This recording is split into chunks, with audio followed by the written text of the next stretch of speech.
Welcome back, guys. So today we got a pretty interesting one that I want to take a quick look at that a lot of you have been sending me messages about or dropping comments about, and that is Sonic the Hedgehog on the Super Nintendo. Now, when I first heard of this, I thought, oh, it's just going to be a sprite swap, a ROM hack, that kind of thing. But no, it's Sonic the Hedgehog on the Super Nintendo. So this is done by Sega SC, and it's the source code from the original game ported on over to the Super Nintendo with a lot of little magic done, right? So this is just going to be a tech demo. I want to check it out real quick and then do a little side-by-side comparison of this stage compared to the original Sega Genesis one as well. But I thought this was pretty cool, you know, because back in the day, man, you guys know Sega Genesis, Super Nintendo, it was some heated battles. So here we go. We got some sound that's not here, just the music, but yeah, it's just the tech demo. So keep that in mind. If you want to check this out, I do have a website with the links and everything included, madlittlepixel.com. I don't promote that website enough, but we do have a few people on there contributing with, you know, articles, doing some retro reviews, retrospectives, a lot of cool little things, and definitely going to be ramping it up to be getting more frequent content over there. So madlittlepixel.com if you want some more information. But yeah, it was very heated back in the day. And I remember I had a best friend at the time. He had like every console, man. NES, Super Nintendo, Sega Master System, Genesis. Like he just had everything, right? And he wasn't like a fanboy. Like him and his brothers, it was just more about like, man, what game is dope and what do we want to play, right? It was more of an appreciation for gaming in general and just loving games. And it was like, dude, I couldn't like live like that. I didn't have that kind of money, but you know, being exposed to that and that attitude and being exposed to games I didn't have access to because I didn't have those consoles, you know, really helped shape me as a gamer today. You know what I mean? Where it's more about the enjoyment, like what games are fun. But I do remember having a lot of friends, just a lot of people out there, even the company, you know, Sega Genesis, you know, they were big on like, you know, knocking, you know, the Nintendo and whatnot, Super Nintendo and all that, hey man, we got blast processing. Where's that at? You guys can't run this game. And a lot of people out there, I just remember Super Nintendo can't run Sonic the Hedgehog. Super Nintendo can't handle this speed, the physics of Sonic, the scrolling, all that craziness, right? Like, and here we go. We have this game running here. Obviously, over the years and whatnot, even during a console's lifespan, oh shit, you're gonna get better at programming games and making the best out of the hardware, getting the most out of the hardware. And I'm sure back in the day, this could have been accomplished because, you know, looking into this a little bit more with Sega SC, with the way he's handled this, he had to do a lot of little tricks in order to get this game running properly. The resolutions, oh shit, we just like broke the demo here. This little tech demo, we're underneath the stage now. But he had to do a lot of little tricks. The two consoles have different resolutions and whatnot, different ways they display sprites, and you know, there's limitations between the two systems, right? Like there's pros and cons between both.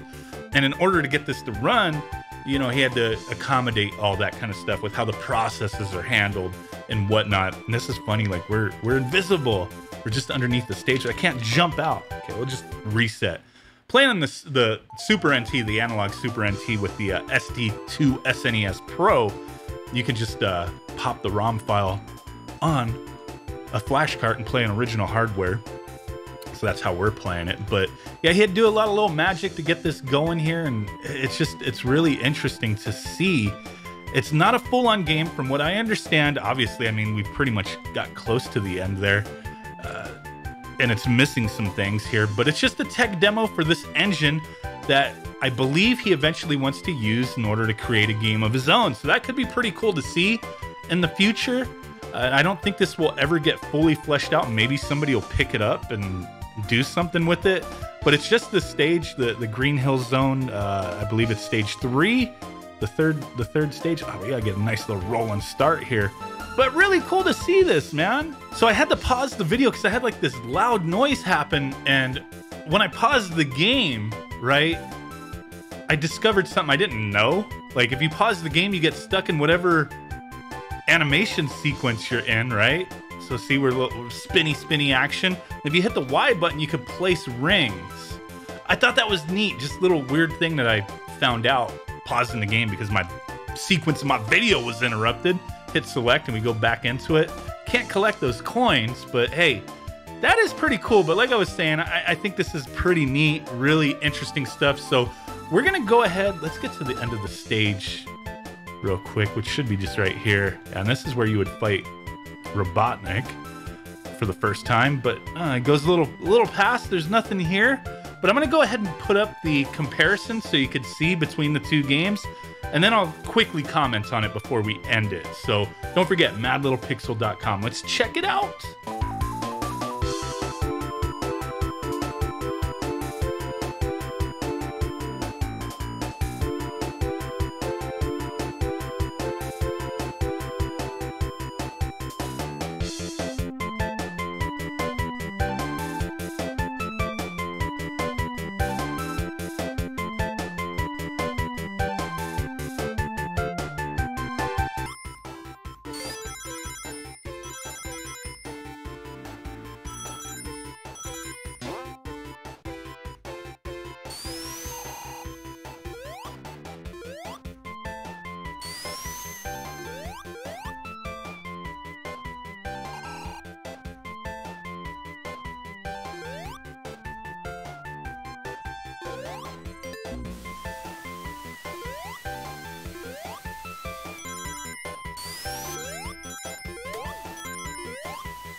So there you guys go. Little comparison between the Sega Genesis and Super Nintendo playing Sonic the Hedgehog. Now, obviously, one was the full game and the other's just a tech demo.